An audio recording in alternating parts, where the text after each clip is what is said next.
আজকে আমরা চতুর্থ শ্রেণীর চার প্রক্রিয়া সম্পর্কে করব, ঠিক আছে? আজকে আমার স্টুডেন্ট শুধু তানিস একাই। দেখো, আমরা কয়েকটা হিসাব উঠিয়েছি। হিসাব করার ক্ষেত্রে আমাদের সবার প্রথমে কার কাজ করতে হয় বলো তো? ব্র্যাকেটের কাজ। তারপরে আমরা ভাগ করি, তারপরে গুণ করি, তারপরে যোগ করি, তারপরে বিয়োগ করি। এবং আমাদের খেয়াল রাখতে হবে, একটা অঙ্কের যদি গুণ আর ভাগ একসাথে থাকে তাহলে যেটা আগে থাকবে সেটার সমাধানই আমরা আগে করব। তাহলে আমরা একটা অঙ্ক আগে উঠিয়েছি, দেখো 7 গুণ 8 বিয়োগ 6 ভাগ 2। তাহলে এখানে কিন্তু ভাগও আছে গুণও আছে, তাহলে আমরা গুণটা আগে করে দিব। 7 8 56, আর বাকি যা আসলে তাই লিখবো। বিয়োগ 6 ভাগ 2। এখন 56 বিয়োগ 6কে 2 দিয়ে ভাগ করো তো।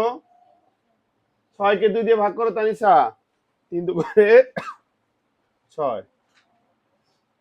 56 থেকে 3 গেলে কত থাকে বলো? 53। একদম সহজ অঙ্ক, ঠিক না?